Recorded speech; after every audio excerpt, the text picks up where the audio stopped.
Assalamu alaikum wa rahmatullahi wa barakatuh, and a very good morning to one and all. In the name of Allah, the most beneficial and the merciful. I am Shaafiya Firdous, daughter of Janab Mohammad Sahab from 10th standard. Here my topic is Dini ilm se Doori ke Nuqsan. Dini ilm se Doori ke Nuqsan. So first here I want to show the differences which we made between the modern education and Islamic education. This differences was not made by our Prophet Muhammad sallallahu alaihi wasallam, and even it is not mentioned in Quran Majid and in any hadith, etc. It is effective for us. It is effective for us. So some of the people who are supporting to modern education, they are away from Islamic education. And the people who are supporting to Islamic education, they are away from modern education.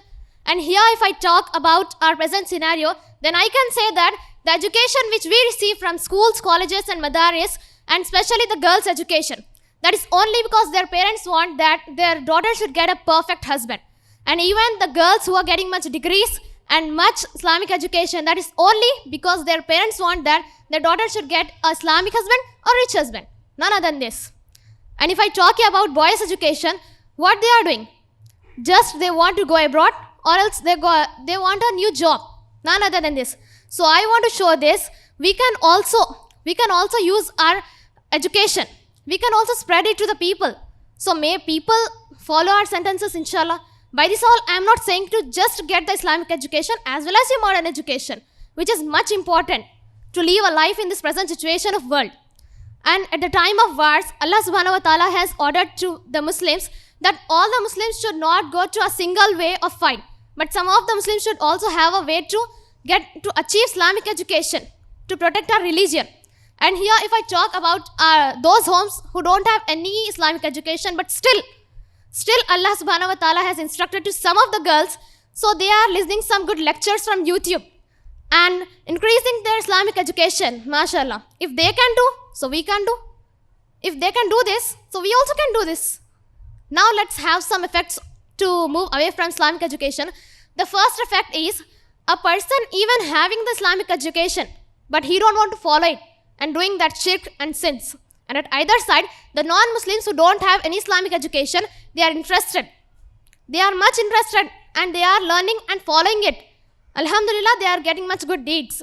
The second effect I want to say here, that we are not respecting our parents, our teachers, our elders. So recent days when a teacher and a student used to meet anywhere, then student used to fear with the teachers. But now, this is not happening. But now, teachers used to fear with us. Astaghfirullah. Now I want to say a main and important effect, that is the Muslim girls who don't have any Islamic education from childhood. So what they are doing? They are celebrating the Hindus festival. They are dancing in front of a statue by wearing this burqa and hijab at the time of Badukama. Astaghfirullah, nauzubillah. Astaghfirullah, Rabbi miyukli zambi wa atubu ilayh.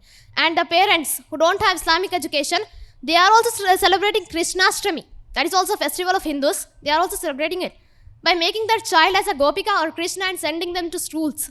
And they are celebrating as a festival. Astaghfirullah.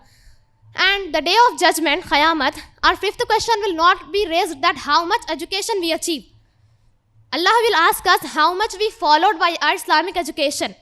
How much we followed. And I have a great example of it, of Iblis, that he was also having much Islamic education, but he don't used to follow it. So we knows all his result.